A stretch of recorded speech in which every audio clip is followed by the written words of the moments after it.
Boa noite a todos. Em primeiro lugar, é uma alegria para mim estar aqui, na Igreja Brasileira de Dallas. Agradeço ao Joisel pelo gentil convite, ao pastor também. E, em segundo lugar, eu quero pedir desculpas por eu estar trajado assim. Eu coloquei esta roupa às 6 horas da manhã. Estou com ela até agora. Não me falaram que eu viria direto do aeroporto para cá. Mas não há problema. Nós vamos falar um pouco sobre o uso da Bíblia. A interpretação da Bíblia. Há muitas coisas que nós precisamos saber sobre o uso da Bíblia, sobre a interpretação da Bíblia. E talvez a primeira delas seria entender que a Bíblia precisa ser interpretada. Algumas pessoas ignoram este ponto. E existe uma velha anedota, daquelas anedotas de igreja, de que num culto pentecostal, o pastor chegou, o pregador chegou e vamos ver o que o Senhor tem para nós hoje, e abriu a Bíblia nessas páginas em branco entre o Antigo e o Novo Testamento, e ficou chocado e falou: o Senhor não tem nada para nós hoje, vamos embora, não é? Na verdade, há muitas pessoas que usam a Bíblia assim. Abrem a Bíblia, eles dizem até que oram, e aí abrem a Bíblia, e onde eu puser o dedo é aquilo que o Senhor tem para mim. Pode ser que em determinadas situações o Senhor utilize este método para nos dizer algumas coisas. Mas eu gostaria de lhes dizer que, como regra, Deus não age assim. Deus já deu a sua palavra, e a sua palavra precisa ser utilizada com diligência, com sabedoria, com prudência, com cuidado. Por que existem tantas denominações cristãs? Todas elas reivindicam ter a verdade. Todas elas, inclusive uma, chamada Igreja Adventista do Sétimo Dia. E o que é que faz, o que é que torna a nossa verdade mais verdadeira do que a deles? O que é que faz a diferença? No fim das contas, o que vai fazer a diferença é se o meu ou o nosso uso da Bíblia é legítimo ou não. Certo? Porque se eu interpreto um texto desta maneira, e ele interpreta o texto de uma outra maneira, a pergunta é: quem está certo e quem está errado? Então, deve haver um critério, deve haver algo que valide ou a minha ou a dele interpretação. Nós não podemos simplesmente ficar, não, nós estamos certos porque nós achamos que estamos certos. Ele vai dizer a mesma coisa. Ele vai dizer: eu digo isso, e eu acho que estou certo, e portanto eu estou certo. Não. A Bíblia precisa ser interpretada. E precisa ser interpretada corretamente. E o próprio Senhor Jesus reconheceu a necessidade de interpretar a Bíblia. E eu gostaria que vocês me ajudassem lendo alguns textos bíblicos. Por exemplo, vamos começar com Lucas capítulo 24, versículo 27. Lucas 24, 27. O primeiro que encontrar pode ler, por favor. Lucas 24, 27. Pode ler.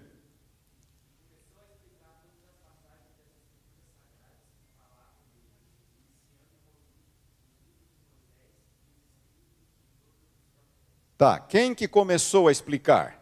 Está falando de quem o texto? Está falando de Jesus. Está falando de Jesus. Vocês conhecem a história. Era o domingo da ressurreição, final do dia.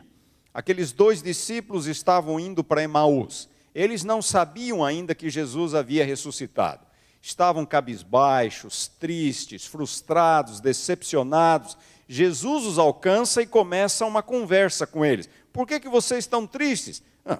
Quem é você? É o único? Acabou de chegar? Você não sabe o que aconteceu? Jesus de Nazaré morreu. Pensávamos que era ele quem haveria de redimir a Israel, e já é hoje o 3º dia, desde que essas coisas aconteceram.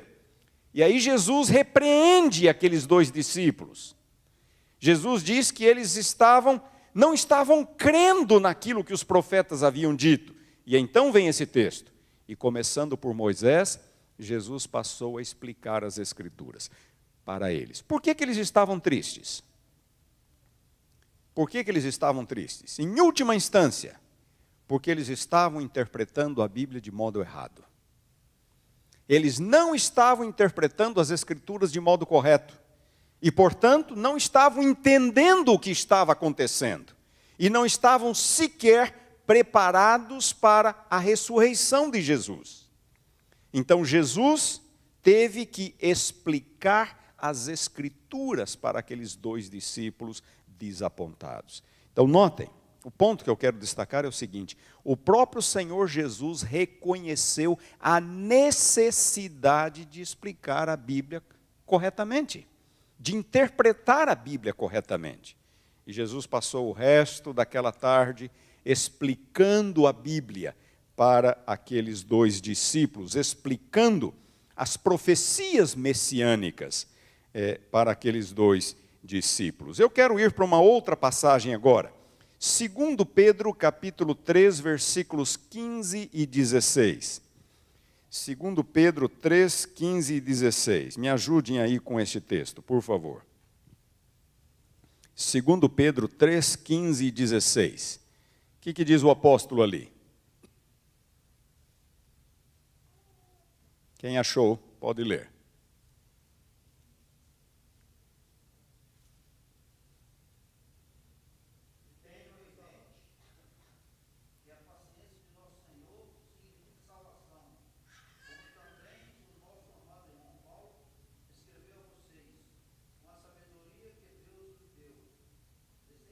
Isso. Ele escreve da mesma forma em todas as suas cartas, falando nelas destes assuntos. Suas cartas contêm algumas coisas difíceis de entender, as quais os ignorantes e instáveis torcem, como também o fazem com as demais escrituras para a própria destruição deles. Opa! Algumas coisas interessantes nesse texto. Primeiramente, Pedro está dizendo que existem algumas coisas difíceis nas cartas de Paulo. Você acha Paulo difícil de entender às vezes? Acha ou não? Veja, Pedro era judeu tanto quanto Paulo, falava a língua de Paulo, vivia no tempo de Paulo, e Pedro já achava as cartas de Paulo difíceis de entender. Então, não somos só nós que temos dificuldades de entender o apóstolo Paulo. Pedro já tinha dificuldade de entender o apóstolo. Outra coisa que Pedro diz aí é que aquelas coisas difíceis de entender nas cartas de Paulo podiam ser torcidas, interpretadas erroneamente. E algumas pessoas estavam fazendo isso já naqueles dias. E a terceira coisa que Pedro diz é que interpretar a Bíblia erroneamente conduz a quê? Conduz à perdição, é o que ele está falando. Então, notem, existem coisas difíceis de entender na Bíblia, estas coisas podem ser torcidas, podem ser interpretadas erroneamente, e o resultado disso é a perdição. Então, pergunta é, devemos nós interpretar a Bíblia corretamente? É claro que devemos. Temos um dever, acima de tudo, se nós dizemos ter a verdade, esta verdade deve se sustentar por si mesma. Não sou eu que vai dizer, não, isto é verdade porque eu quero que seja. A verdade tem que se sustentar a si mesma. É pela Bíblia que nós vamos defender as verdades que nós temos.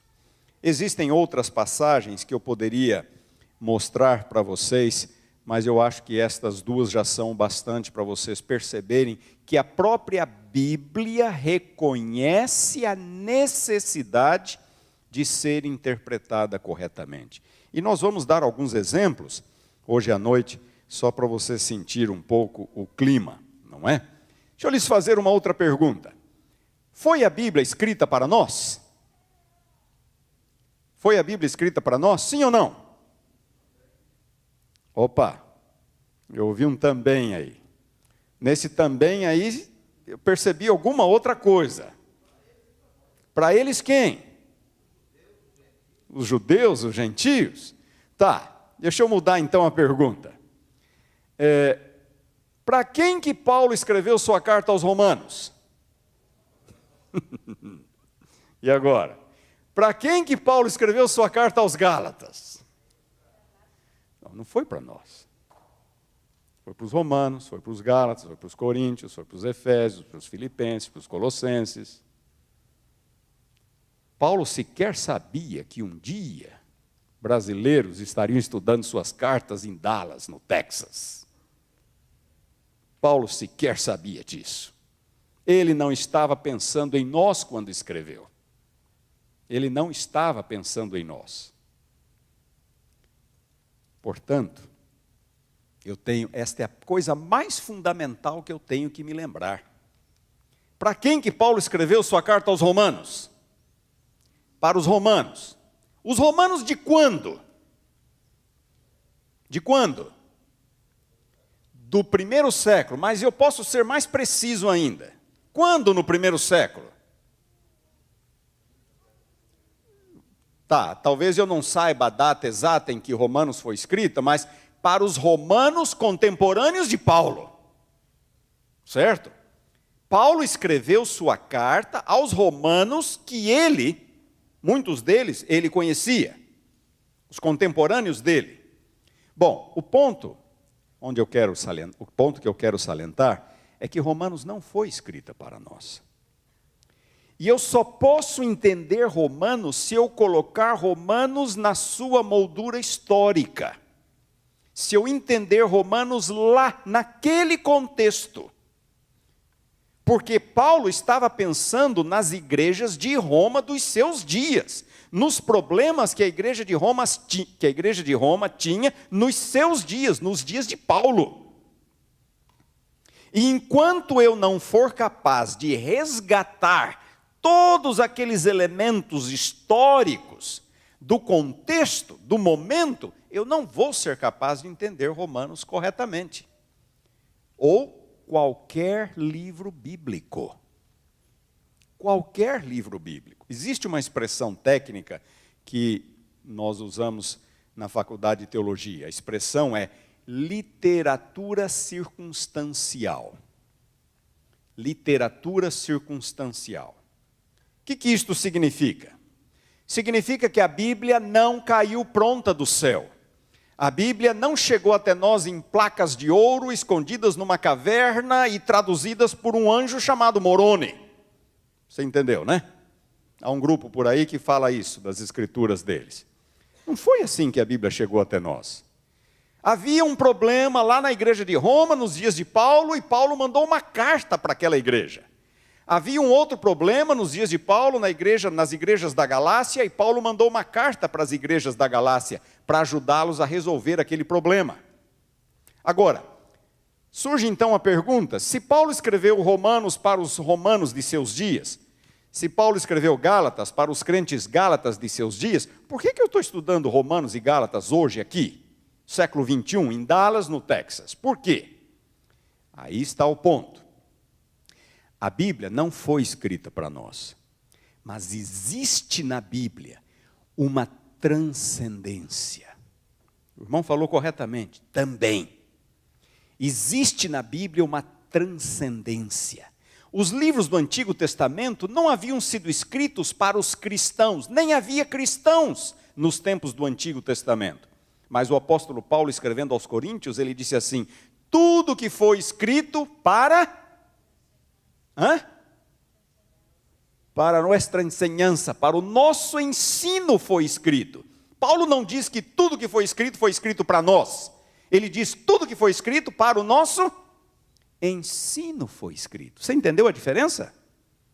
Então, Paulo escreve uma carta para os romanos, mas existe uma transcendência, algo que faz com que aquela carta vá além dos limites de Roma e alcance nós, hoje, em pleno século 21, de tal maneira que aquilo que Paulo escreveu aos romanos pode nos ensinar hoje muita coisa. Aquilo que Paulo escreveu aos Gálatas, aquilo que João escreveu, aquilo que Mateus escreveu, que Lucas escreveu, acaba sendo útil para nós hoje. Mas eu preciso colocar Romanos, Gálatas, Atos, no seu contexto histórico. Esta é a coisa mais fundamental que existe, colocar o livro no seu contexto histórico. Hoje de manhã, eu estava lecionando Atos, lá na Faculdade de Teologia.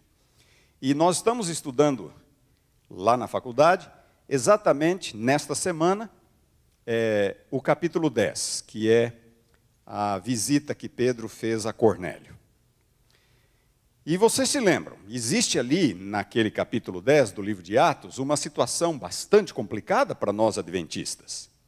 Porque Pedro, ele tem uma visão de um lençol baixando do céu, cheio de animais limpos e imundos.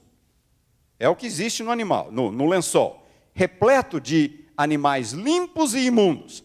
E uma voz vinda do céu dizendo para Pedro fazer o quê?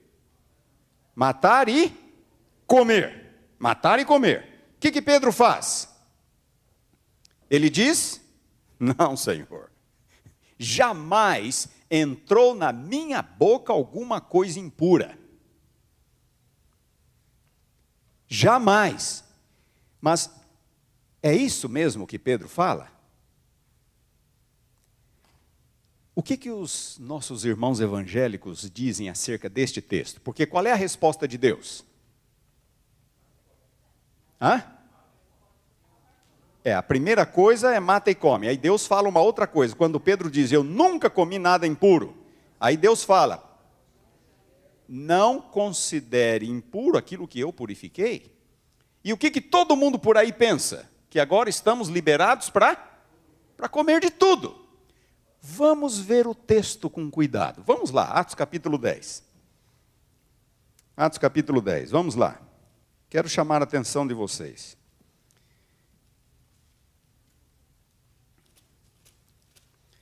Atos capítulo 10, versículo 14. Pedro respondeu, de modo nenhum, Senhor, porque jamais comi alguma coisa, aí ele usa duas palavras. Quais são essas duas palavras? Comum e imunda. Olha só, ele não diz apenas, jamais comi alguma coisa imunda.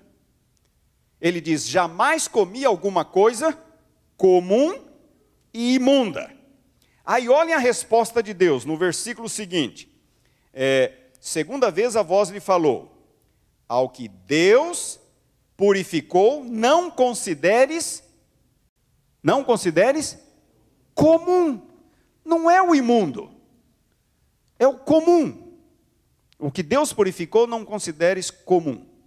Irmãos, eu não sou capaz de entender esse texto se eu não souber o que está acontecendo nos dias de Pedro. Esse é um texto que eu não consigo explicar corretamente se eu não souber o que está acontecendo nos dias de Pedro. Vocês deem uma olhada no versículo 28.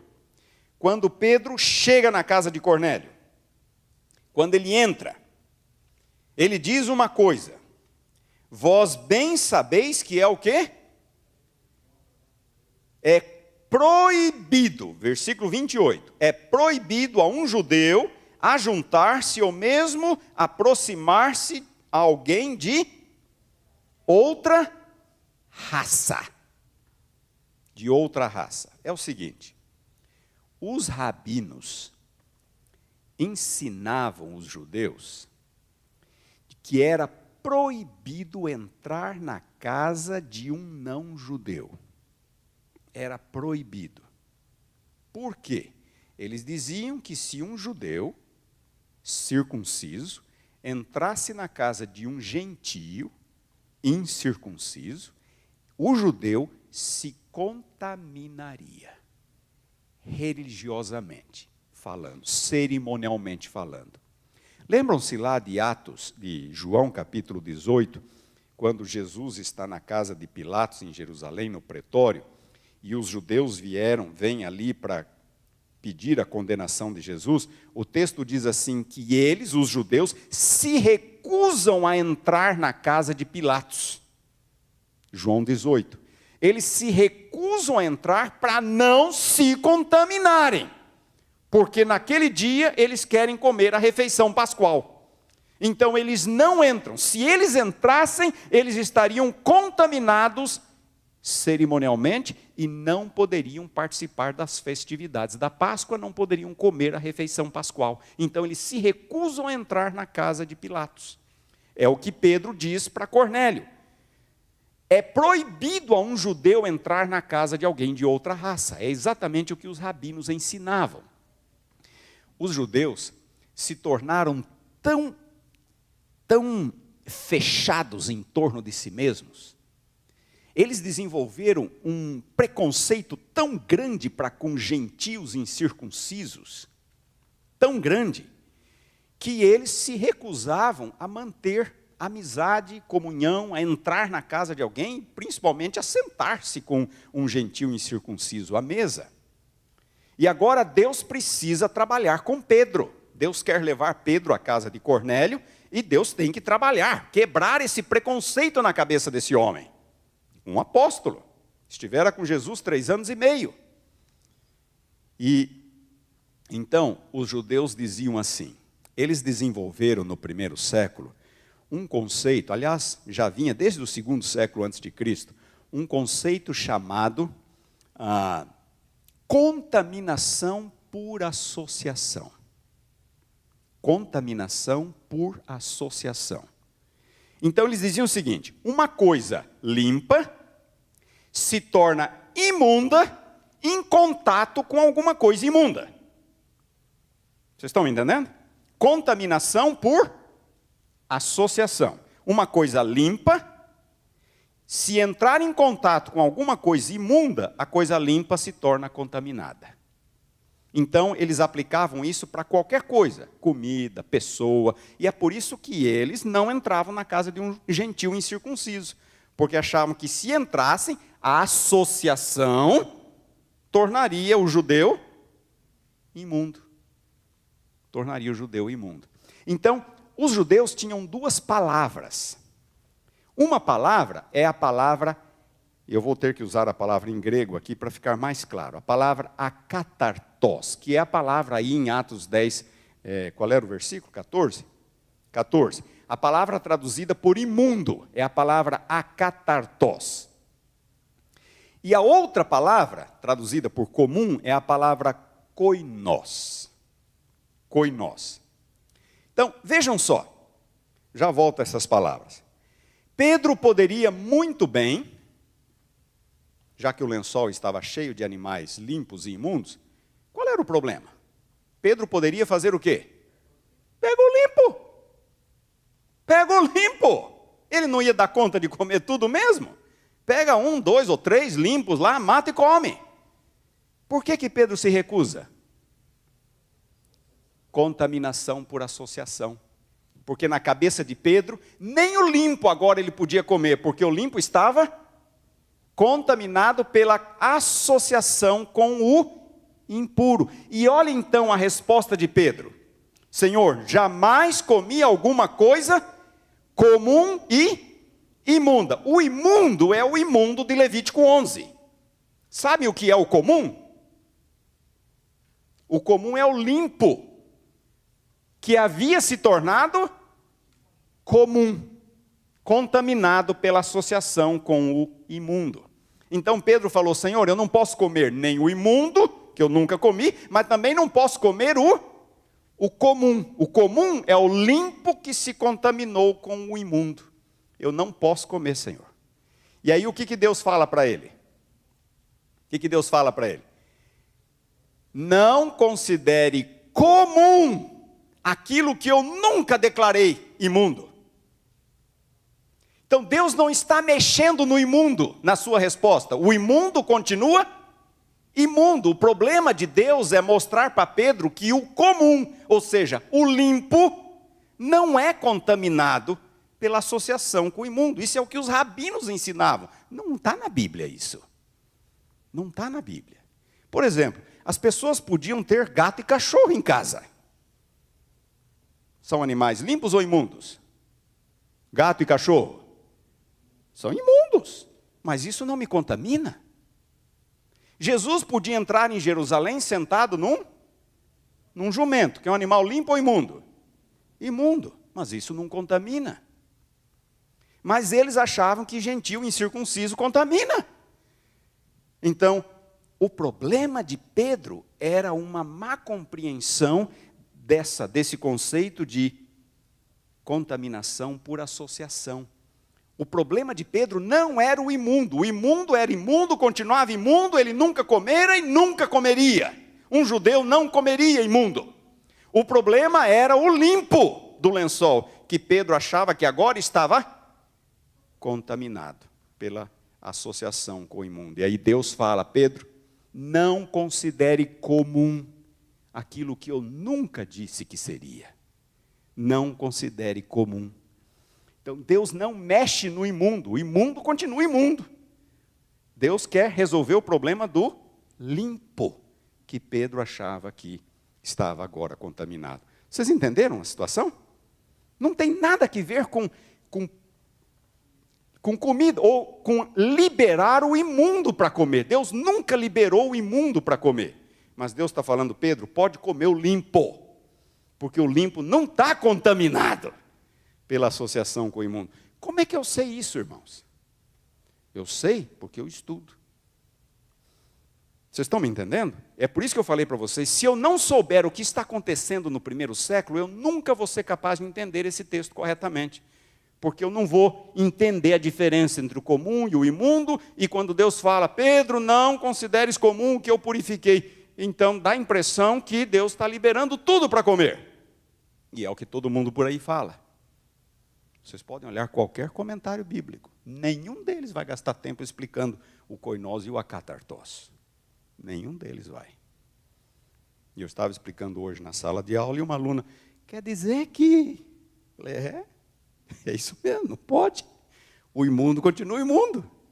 Nossa, o imundo continua imundo. O problema era o limpo. Então, a primeira coisa que eu tenho que entender é que os livros bíblicos foram escritos numa época, num contexto, numa cultura que é diferente da nossa. E se eu não colocar os livros bíblicos dentro do seu momento histórico, dentro da sua cultura, eu vou ter dificuldades de entendê-los ou correrei o risco de interpretá-los de modo equivocado. Mas alguém pode perguntar: mas como é que eu vou saber? Bom, algumas ferramentas muito úteis, e o pastor poderá ajudá-los. Algumas ferramentas muito úteis para qualquer pregador, professor da escola sabatina, ancião. Talvez a ferramenta mais útil que exista, a primeira que eu recomendaria, é um bom dicionário bíblico. Algumas pessoas nem sabem o que é isso, dicionário bíblico. Eu tinha uns 12 anos de idade, e uma vez eu estava em casa, meu pai chega com um livro grande, grosso, e eu perguntei: que livro é esse, pai? Um dicionário da Bíblia. Dicionário da Bíblia. Quem precisa de um dicionário da Bíblia? Jogou o livro assim em cima do sofá. Eu tinha uns 12 anos de idade e fiquei com aquela cena na cabeça. Dicionário da Bíblia. Quem precisa de um dicionário da Bíblia? E o livro foi para a estante e lá ficou. Nunca vi meu pai mexer no livro. E quando eu vi aquele livro, o que eu me lembrava? Dicionário da Bíblia. Quem precisa de um dicionário da Bíblia? Eu fui para a faculdade fazer teologia com 17 anos de idade. No primeiro recesso que teve, eu fui para casa, fui direto naquele livro, coloquei na mala, levei para a faculdade. Tenho o livro até hoje, e é um dos livros que eu mais uso.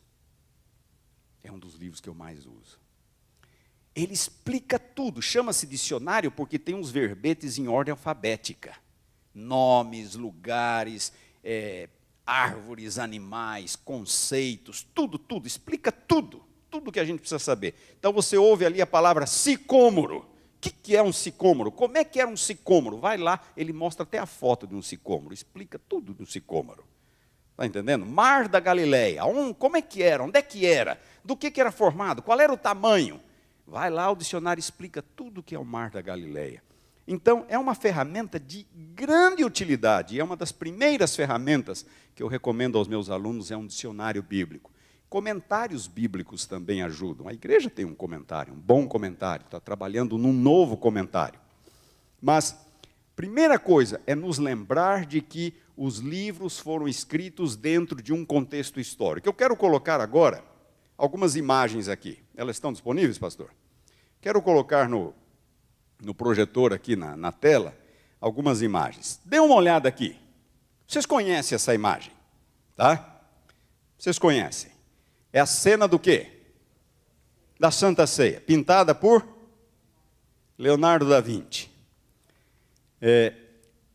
Esta imagem, eu não sei quantos, talvez alguns já tenham visto, pessoalmente, eu já vi. Ela ocupa uma parede toda, maior do que essa parede que está aqui na frente. É um quadro enorme, é um quadro grande, que fica no chamado, fugiu o nome agora,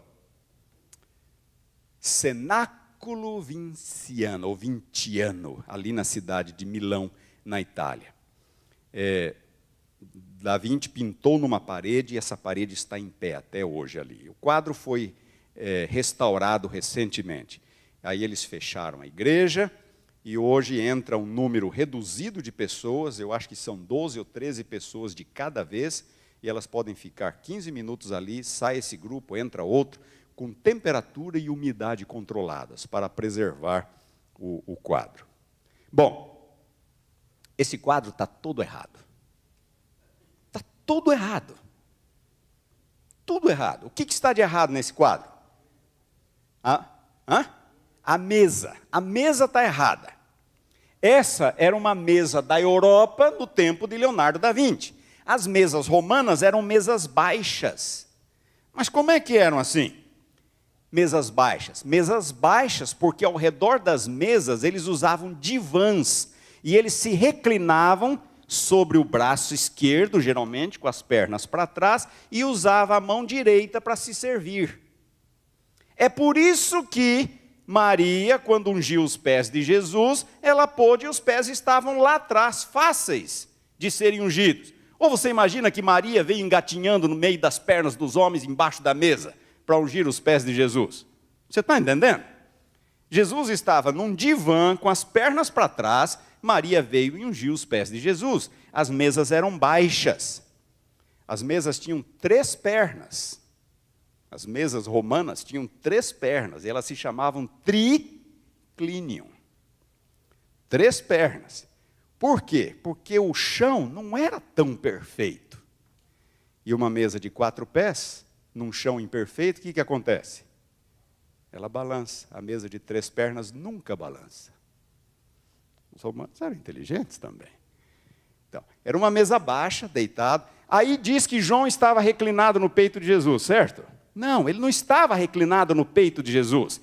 Jesus estava aqui, João estava à sua direita, portanto, João estava reclinado do lado do peito de Jesus. Você está me entendendo? Ele não estava em contato físico com o peito de Jesus, ele estava reclinado ao lado do peito de Jesus. Quem estava do lado esquerdo Jesus estava dando as costas para ele. Mas João estava à direita, então ele estava num lado privilegiado. Então, a mesa está errada, as cadeiras estão erradas, a toalha da mesa está errada, os pratos, os utensílios, tudo está errado, o cômodo está errado. Isso aqui era uma casa da Europa do século XVI. E lá pelas janelas, se você chega ali perto, você vê os Alpes suíços. Você vê os Alpes suíços. Da Vinci estava vendo os Alpes no momento que ele pintou. De Milão você pode ver os Alpes, lá no fundo. Está tudo errado. O que faltou para Leonardo da Vinci, quando pintou o quadro? contextualizar, faltou ter a noção histórica correta. E aí ele acabou pintando uma obra muito linda, extraordinária, histórica, mas está tudo errado. Está tudo errado. Próximo slide. Dê uma olhada nisso aqui. Aquele senhor idoso de barba branca é para ser José, pai de Jesus. Aquela senhora de vestido vermelho, com as mãos assim, é para ser Maria. Aqui no chão, deitado, é para ser Jesus. E ali os animais, para dar a ideia de que era como é que fala? Um estábulo, não é? E sabem quem são aqueles dois visitantes ali naquele canto? Sabem quem são aqueles dois visitantes? É o rei e a rainha que encomendou a pintura. O rei e a rainha, lá da Europa, da Idade Média, que encomendou a pintura.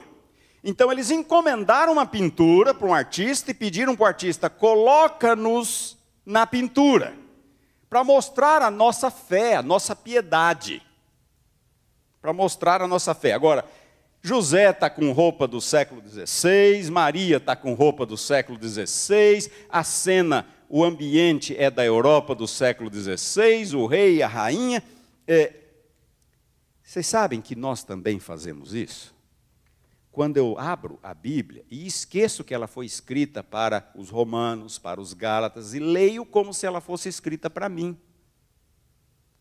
Está me entendendo?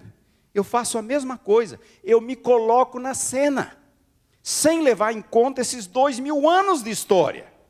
E isso pode me levar a conclusões equivocadas sobre o texto. Olhem o próximo slide. Próximo slide. Esse aqui, ali está Maria, segurando Jesus. Esse senhor aqui é Jerônimo, que viveu no 5º século, tá? E aquele à direita é João Batista, que era 6 meses mais velho que Jesus. 6 meses mais velho que Jesus. Você está entendendo? E lá no fundo tem um castelo medieval europeu. Lá no fundo tem um castelo medieval. Então, olhem a confusão que se fazia na hora de se ler a Bíblia. Não se leva em consideração o aspecto tempo. Não se leva em consideração que a Bíblia foi escrita num contexto, numa época, para um povo. A pessoa se insere na narrativa e aí começa a tirar conclusões equivocadas. Mais um slide, eu acho que esse aqui vai ser o último. Isso. Ali está Jesus, aqui está Jerônimo, do 5º século, e São Francisco de Assis, que viveu, parece que no século XI ou no século XII. Estão os dois ali ajoelhados, e no fundo uma cidade medieval europeia. Irmãos, isto é falta de sensibilidade histórica. Então, quando eu leio Atos capítulo 10, eu tenho que entender o que estava acontecendo na época.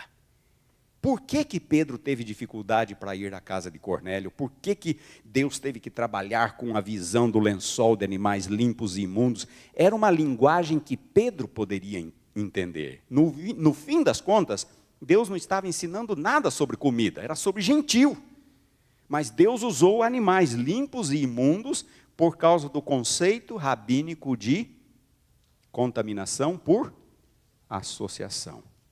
Então, não é tão simples assim ler a Bíblia. Não é tão simples. O Espírito Santo pode traduzir a Bíblia para nós quando nós oramos com sinceridade, com oração, com fé.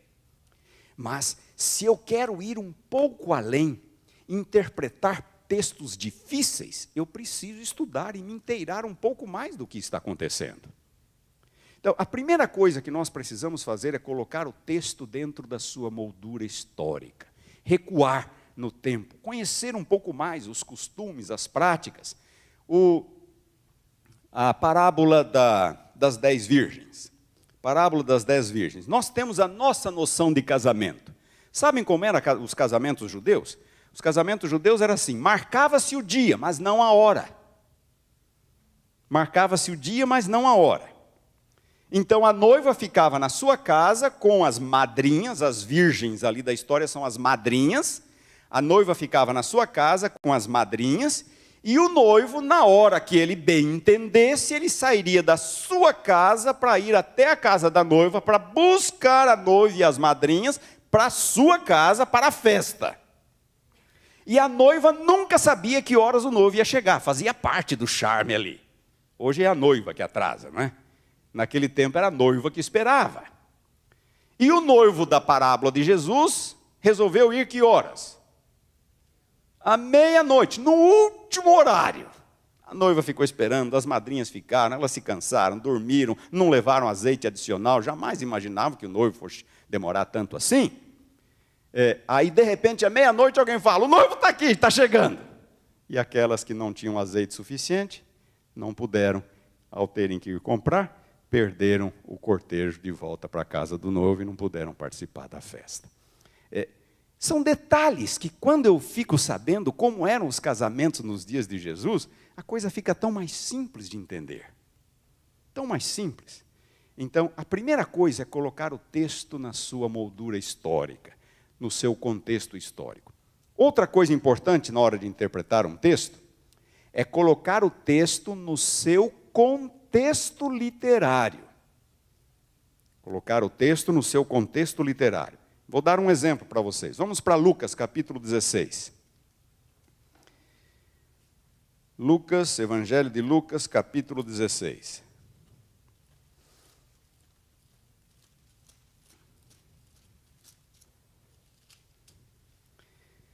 Vamos lá.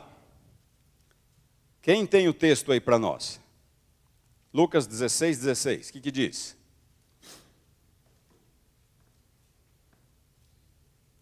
Lucas 16, 16.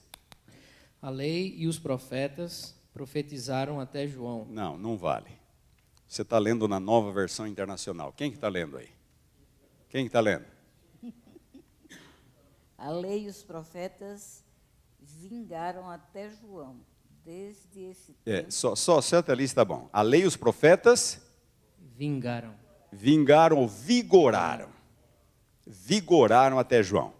Irmãos, cá para nós, o que o texto está dizendo? A lei e os profetas vigoraram até João. Portanto, a lei não está mais em vigor. Não é isso que está escrito no texto?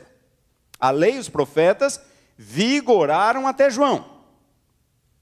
Irmãos, sejamos honestos. E aí? Se um evangélico abrir esse texto para você e fala, está aqui, ó. A lei e os profetas vigoraram até João. O que você vai dizer? O que você vai dizer? Interessante, irmãos.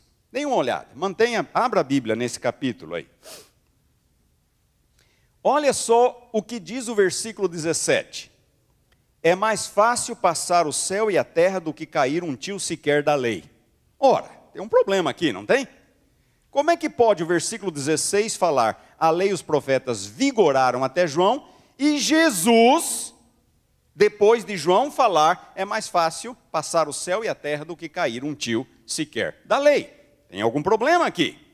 Olhem só, em seguida vem a parábola do rico e do Lázaro. A parábola do rico e do Lázaro. O Lázaro morreu, foi para o céu, o rico morreu, foi para o inferno. É uma parábola alegórica, não é? Aí o rico está lá no inferno e ele fala com Abraão, fala, Abraão, por favor, manda o Lázaro lá avisar os meus irmãos, porque eu ainda tenho tantos irmãos, fala para eles se arrependerem, porque aqui é quente demais, é complicado aqui.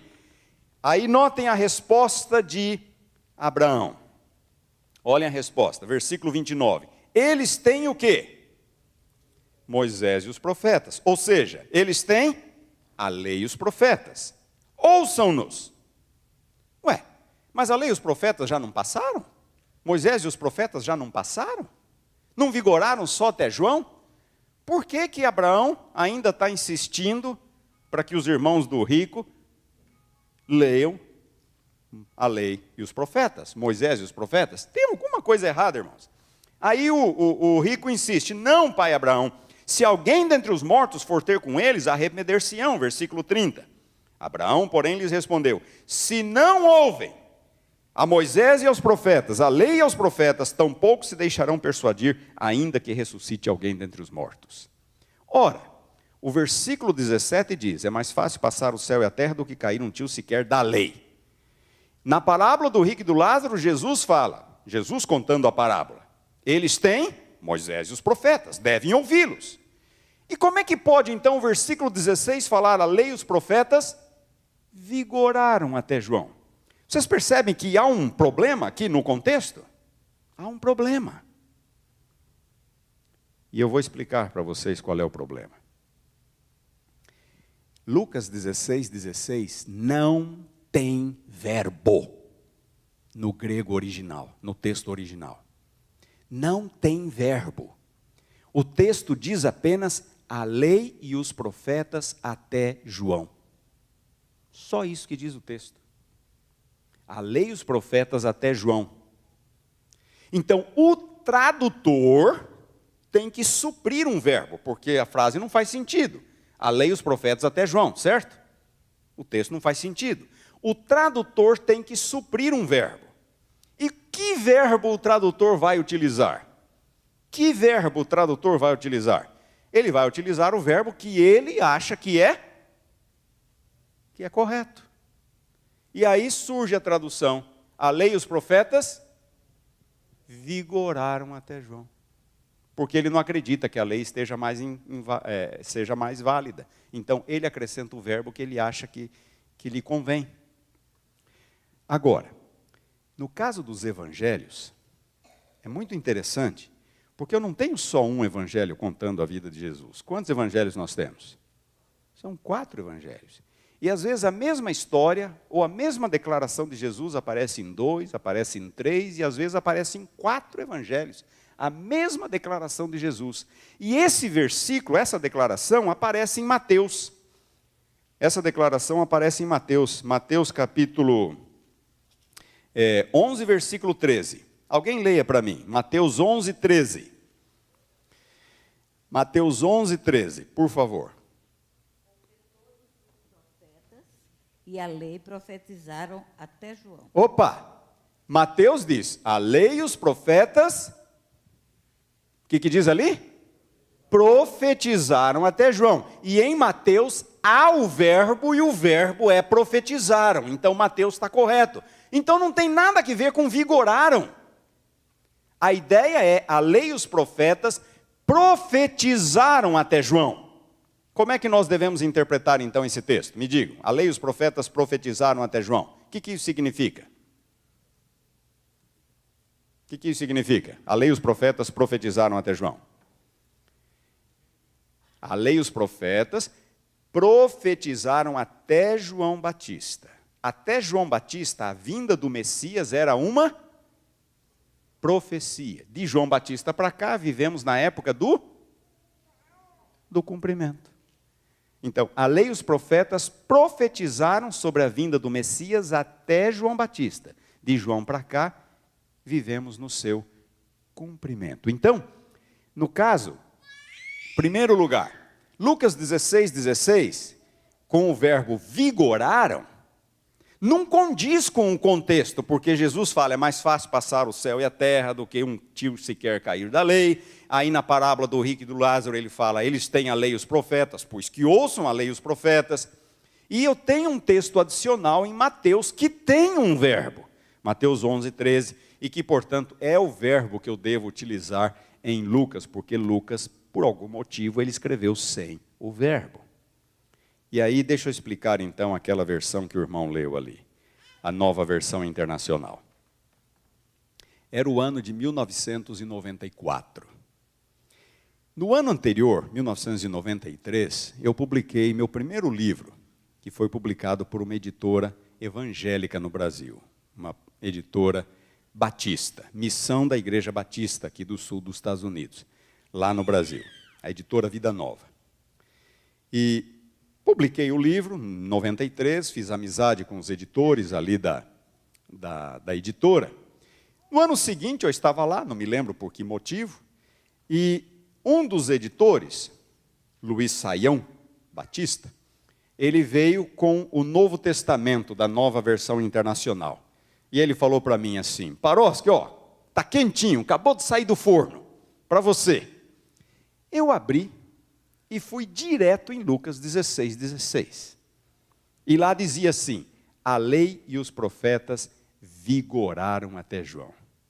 Eu olhei para ele e falei: Saião, nós estamos no século 20, isso foi em 94. Falei: Saião, nós estamos no século 20, 2000 anos depois, e você ainda comete um erro desse, Saião? Falei: você não sabe que não tem verbo aqui em Lucas?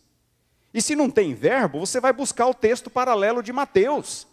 Em Mateus 11, 13 diz: a lei e os profetas profetizaram até João. Como é que você introduz o verbo vigoraram? Acontece que todo mundo fazia isso antes dele, ele simplesmente repetiu o que todo mundo fazia. Eu falei: Isaião, dá uma olhada aqui, o verso seguinte, verso 17. É mais fácil passar o céu e a terra do que cair um tio sequer da lei. Falei: olha a parábola do rico e do Lázaro. Jesus fala que a lei e os profetas estão em vigor ainda, Moisés e os profetas. Como é que você vai cometer um erro desse, Isaião? Ele coçou a cabeça, ficou meio envergonhado, tinha algumas pessoas perto. Aí mudou de assunto e a coisa ficou por isso. Alguns anos depois, o Antigo Testamento ficou pronto. Eles começaram pelo Novo Testamento. E aquela lá era a edição só do Novo Testamento. Alguns anos depois, uns 3 ou 4 anos, ficou pronto o Antigo Testamento. E aí eles lançaram a Bíblia completa. E eu recebi uma de presente da Vida Nova. Fui direto em Lucas 16, 16. E aí estava, eles tinham mudado. A lei e os profetas profetizaram até João. E é assim que está na nova versão internacional em português. Essa sua é a nova versão internacional. É a única em português que diz: a lei e os profetas profetizaram até João. É simplesmente um pouco de boa vontade em olhar o contexto, conferir com Mateus o mesmo texto, e nós evitamos um texto equivocado. Um texto equivocado que ensina uma heresia. Ensina um conceito equivocado, que a lei e os profetas passaram. Aí era o ano de 2010, eu estava fazendo meu pós-doutorado lá na Alemanha, na Universidade de Heidelberg, e eu recebo um e-mail do Luiz Saião, 2010. E ele dizia assim: Paroski, baixa o texto da Almeida século 21, acabamos de preparar Almeida século 21, está nesse link aqui, dá uma olhada. E eu baixei, aonde eu fui? Lucas 16, 16, e lá dizia: a lei e os profetas vigoraram até João. Mandei um e-mail para ele, falei: Saião, você não aprende mesmo, né, Saião? Falei: e agora? Você é o editor de 2 traduções, uma diz profetizaram e outra diz vigoraram. Como é que vai ficar agora, Saião? Falei: você cometeu o mesmo erro. Falei: errar uma vez é humano, mas 2 aí já, né? Tal. Bom, o Saião nunca me respondeu esse e-mail. E ele sairia da comissão editorial da Almeida século 21. E a Almeida século 21 continua: a lei e os profetas vigoraram até João. Mas pelo menos a nova versão internacional está corrigida. A lei e os profetas profetizaram até João. Então, eu tenho que ler o texto no seu contexto. Eu tenho que entender a situação histórica, ler o texto no seu contexto, comparar com outros textos bíblicos, e eu vou ter a noção correta, ou pelo menos mais correta, do que está acontecendo. Outras vezes, vamos para um terceiro ponto agora. Outras vezes, eu realmente preciso prestar um pouco mais de atenção naquilo que eu estou lendo. E eu quero convidá-los agora para irmos para Mateus capítulo 5. Mateus capítulo 5.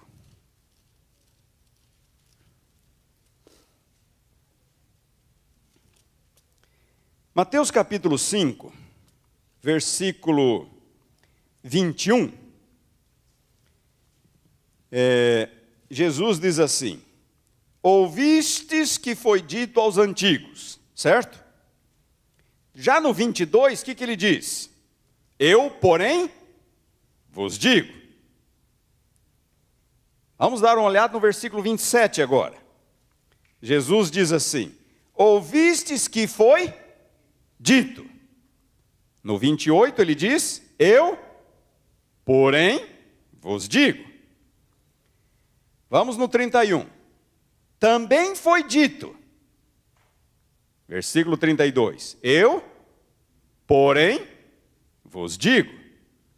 Versículo 33. também ouvistes que foi dito aos antigos. Versículo 34. Eu, porém, vos digo. E finalmente não, tem mais 2 ainda. 38. Ouvistes que foi dito. 39. Eu, porém, vos digo. E finalmente o 43.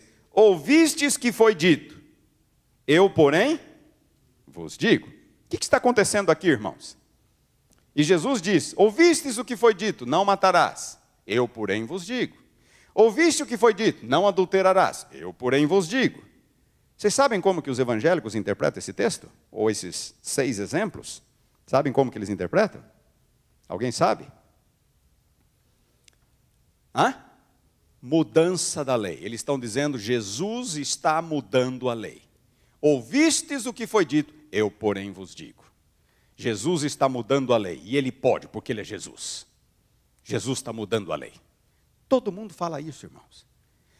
Todo mundo fala isso. Jesus está mudando a lei. Eu também estou dando evangelhos lá na faculdade, e essa semana eu expliquei esse texto para os meus alunos. Esta semana. E o livro que a gente usa é um livro evangélico, e diz lá, Jesus é o fundador do novo concerto, está estabelecendo uma nova lei para os seus seguidores. É o que todo mundo fala. Jesus está mudando. Irmãos, é só prestar um pouco mais de atenção. Só prestar um pouco mais de atenção. Como foi que Jesus venceu a tentação no deserto? Vocês se lembram?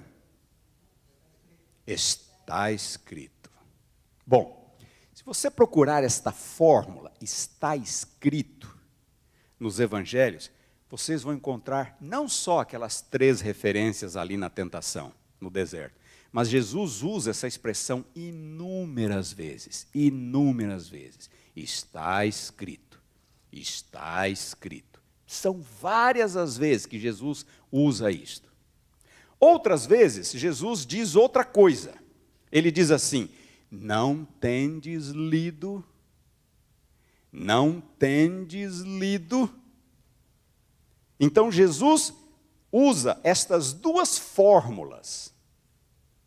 Está escrito, ou então, não tendes lido.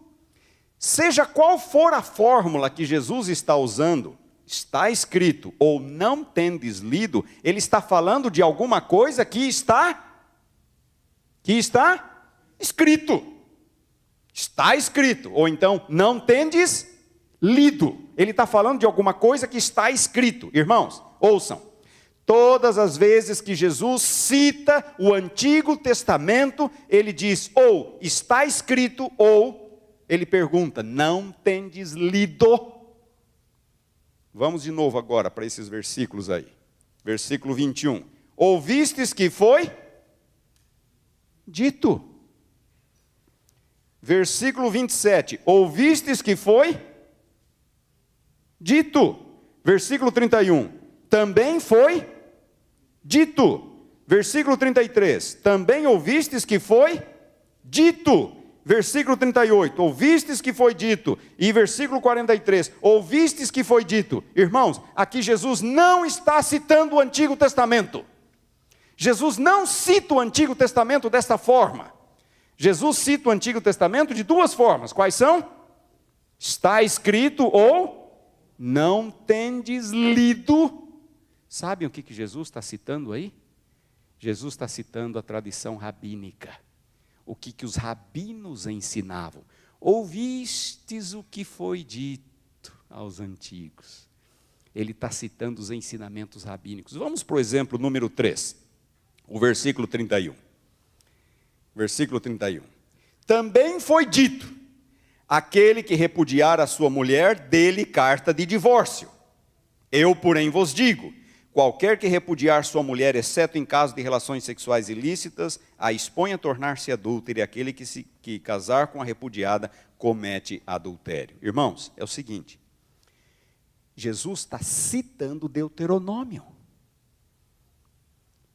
No versículo 32, Eu, porém, vos digo, Jesus está citando o que Moisés escreveu em Deuteronômio.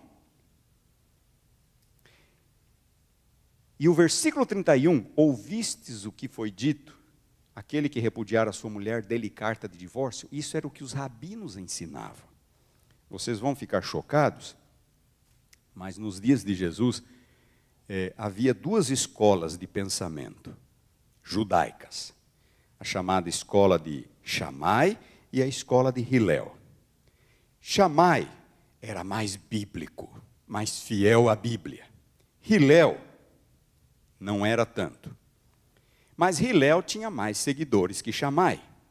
E a escola de Shammai acabou desaparecendo e predominou a escola de Hillel, que não era muito fiel ao texto bíblico. Então, se a gente vai lá em Deuteronômio, Deuteronômio diz claramente que aquele que se casar com sua mulher não pode se divorciar dela, a não ser em caso de relação sexual ilícita. É o que está lá em Deuteronômio. Mas Hillel, esse segundo, interpretava o texto assim: não, o que é imoralidade? Qualquer coisa é imoralidade. Se a mulher queimar a comida, é um ato imoral da parte dela, então você pode se divorciar dela. É assim que Hillel ensinava. Irmãos, está na literatura. Mais tarde, estes ensinamentos rabínicos seriam escritos. Nos dias de Jesus, eles só existiam de forma oral. Não haviam sido escritos. Levaria 200 anos ainda para eles serem escritos. E hoje nós podemos ler na Mishnah, é o nome do compêndio, e lá diz claramente que o marido pode se divorciar da sua esposa por qualquer motivo, inclusive comida mal feita. Está escrito lá, qualquer motivo. A única exigência era que ele tinha que dar a ela a carta de divórcio.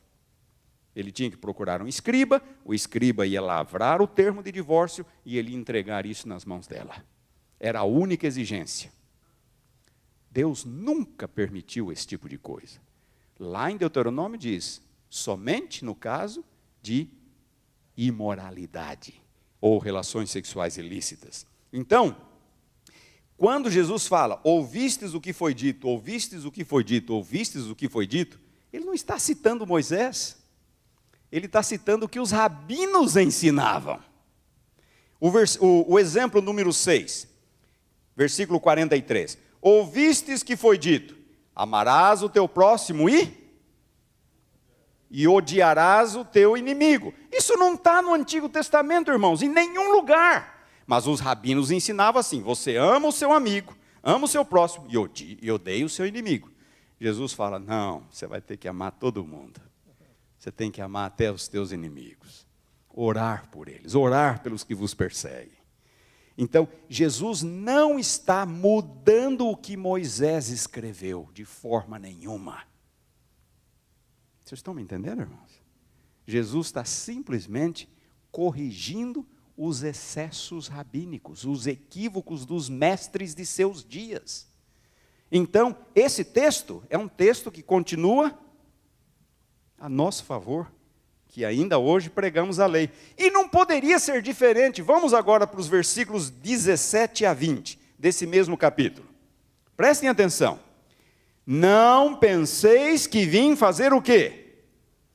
Revogar a lei ou os profetas. Não vim para revogar, vim para quê?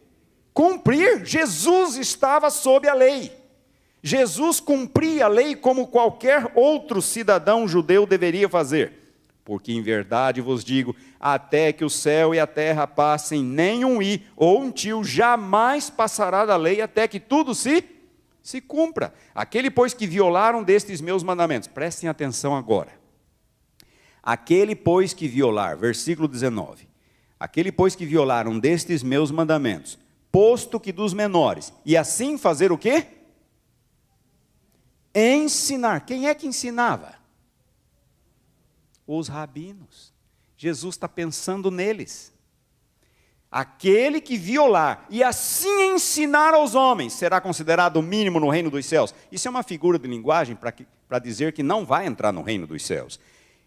Aquele, porém, que observar e ensinar será considerado grande no reino dos céus. Versículo 20. E agora preste atenção no versículo 20. porque vos digo que se a vossa justiça não exceder em muito a dos escribas e fariseus, não entrareis no reino dos céus. Jesus estava pensando nos escribas, nos rabinos. Escriba, rabino, mestre da lei, tudo significa a mesma coisa, eram as mesmas pessoas. Jesus estava pensando nos rabinos quando dissertou sobre essas questões. Eram os rabinos que interpretavam de modo errado e ensinavam assim. E Jesus está pensando neles. Jesus fala, não é assim. Eu, porém, vos digo, Jesus é fiel ao texto bíblico. Jesus é fiel à lei, Jesus é fiel a Moisés, Jesus é fiel aos profetas. Ele sempre foi assim. Então, irmãos, às vezes um pouco mais de atenção ao texto é suficiente para nós resolvermos alguns problemas. Muitos problemas. Colocar o texto na sua moldura histórica, colocar o texto no seu contexto literário, ler o texto com atenção, cruzar informações com outras passagens bíblicas, são mecanismos, ferramentas que nós temos hoje que são muito simples e ajudam a resolver uma série de problemas. Existem, todavia, questões difíceis de serem interpretadas na Bíblia. Existem. A Bíblia foi escrita quantos anos atrás? O último livro da Bíblia foi escrito quantos anos atrás? 2000 anos atrás. O último livro, Apocalipse, 2000 anos atrás. O livro de Gênesis foi escrito quando? 3.500 anos atrás. É muito tempo. Numa outra língua, outra época, outra cultura. Outra época, outra cultura.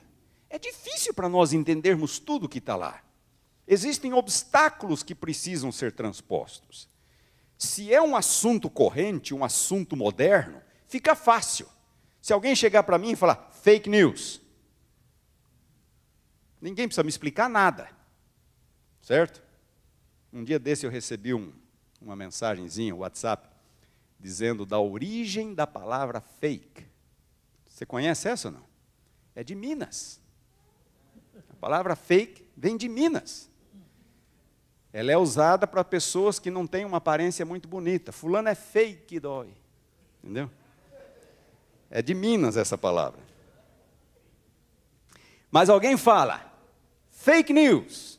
Eu imediatamente penso no Trump, ou eu penso lá no Brasil agora, que está um bombardeio de fake news para todo lado lá.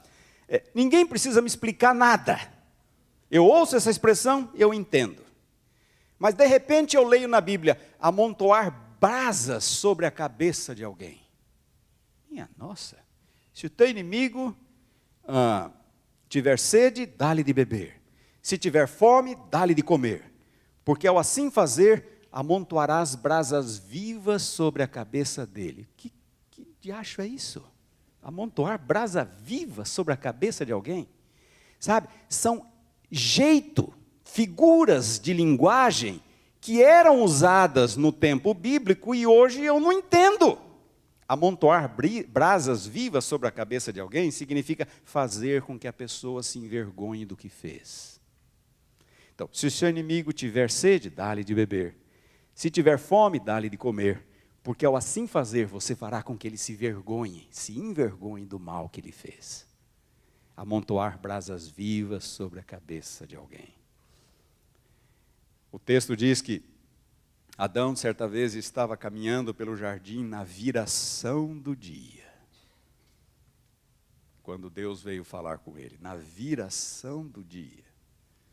Que horas que é a viração do dia? Na viração do dia. É um jeito de falar que nós não usamos mais. Ao entardecer.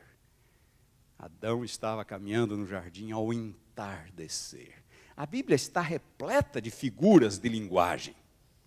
E figuras de linguagem são um problema.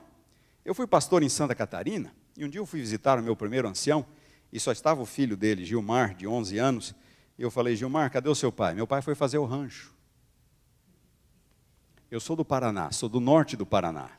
Isso foi em Santa Catarina. Eu falei, Gilmar, Eu nem sabia que vocês tinham um sítio. Não, nós não temos sítio. Onde é que está o seu pai, Gilmar? Foi fazer o rancho. Bom, Santa Catarina, fazer o rancho é ir no mercado fazer a compra da semana, do mês. Entendeu? Foi fazer o rancho, foi fazer a compra da semana, do mês. Eu sou do norte do Paraná, como eu lhes falei.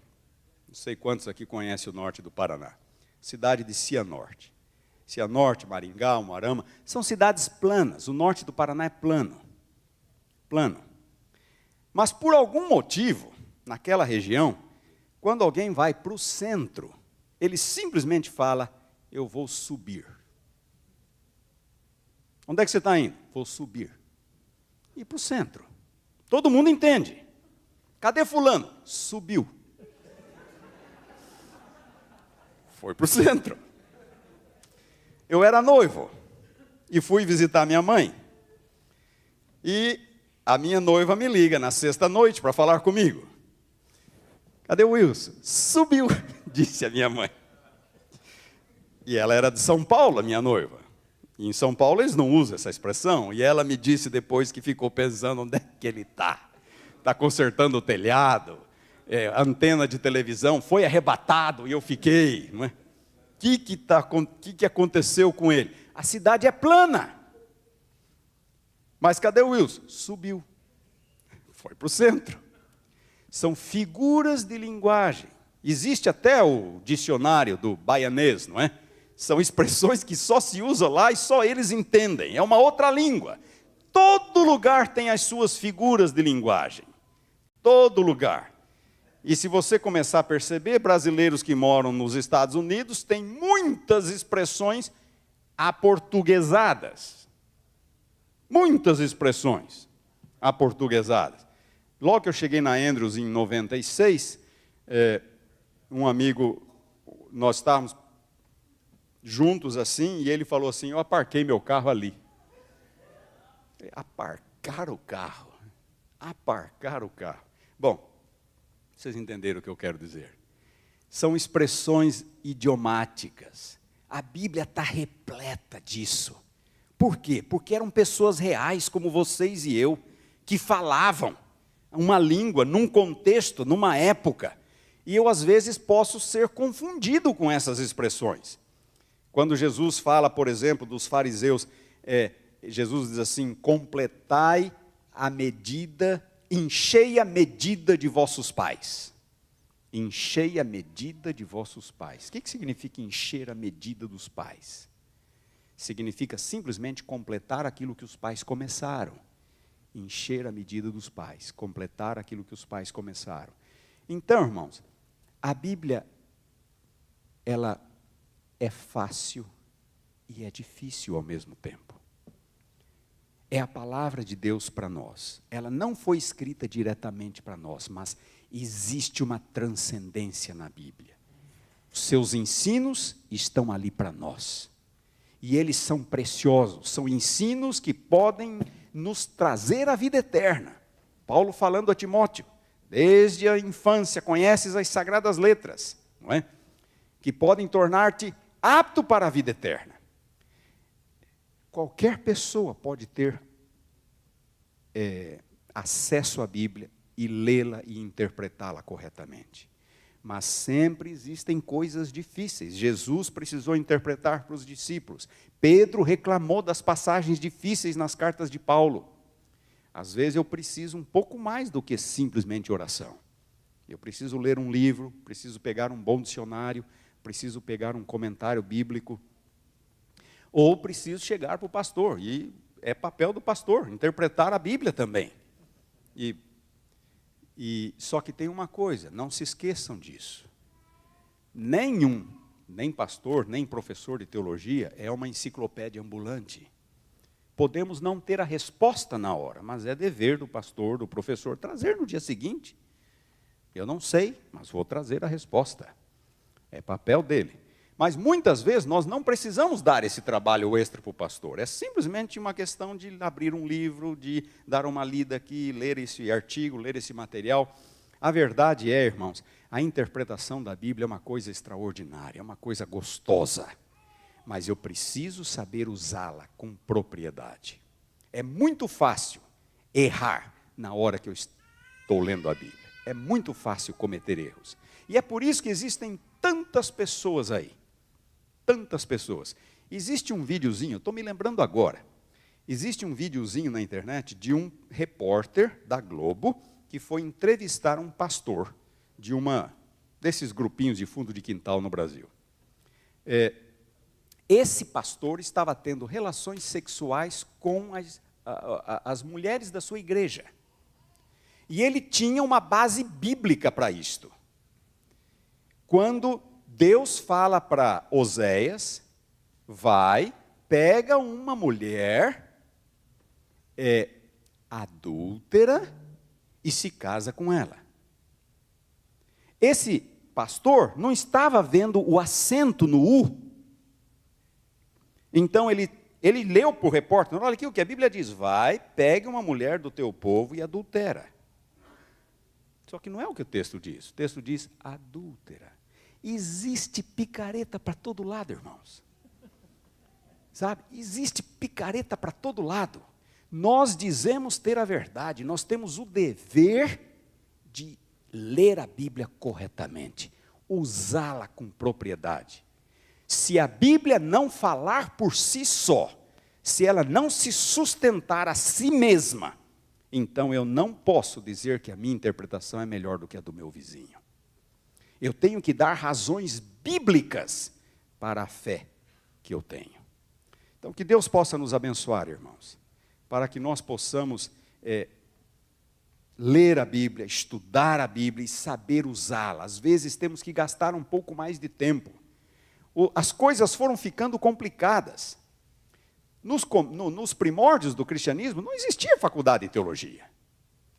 Não existia. Mas à medida que o tempo foi passando, a língua foi mudando, a cultura foi mudando, a Bíblia foi ficando cada vez mais difícil, mais difícil, mais difícil, até que chegou o tempo que precisou ter uma faculdade de teologia para se explicar a Bíblia. Eu posso talvez não ter acesso a uma faculdade, mas eu posso ter acesso a um bom livro, um bom dicionário, um bom comentário, e são ferramentas que me ajudam bastante na hora de estudar e de interpretar a Bíblia. Bom, que Deus possa abençoá-los, irmãos. Eu não sei se há alguma pergunta, direto para a oração. Tá bom. Amanhã à tarde, então, vamos dar tempo para perguntas. Se você tiver, traga a sua pergunta. E se eu tiver a resposta, eu respondo. Se não, eu digo, não sei. E aí o pastor vai estudar durante a semana e vai trazer no sábado seguinte para vocês. Vamos ficar em pé para a oração. Nosso Deus e Pai, obrigado por mais este sábado. Obrigado pela semana abençoada e mais ainda por este dia que podemos descansar, tirar momentos para mantermos comunhão contigo e uns com os outros. Ajuda-nos, Senhor, abençoa-nos para que seja um sábado feliz na Tua companhia e na companhia de uns com os outros. Sobretudo, te agradecemos pela Tua palavra e te pedimos que nos ajudes a estudá-la, a lê-la corretamente e tirarmos lições válidas, corretas, que podem, como diz Paulo, nos tornar aptos para a vida eterna. Queremos usar a Bíblia com correção, com precisão, e pedimos a Tua ajuda, a Tua guia, a orientação do Espírito para isto. Despede-nos agora com a Tua paz, com o Teu amor, dá-nos uma boa noite, em nome de Jesus, amém.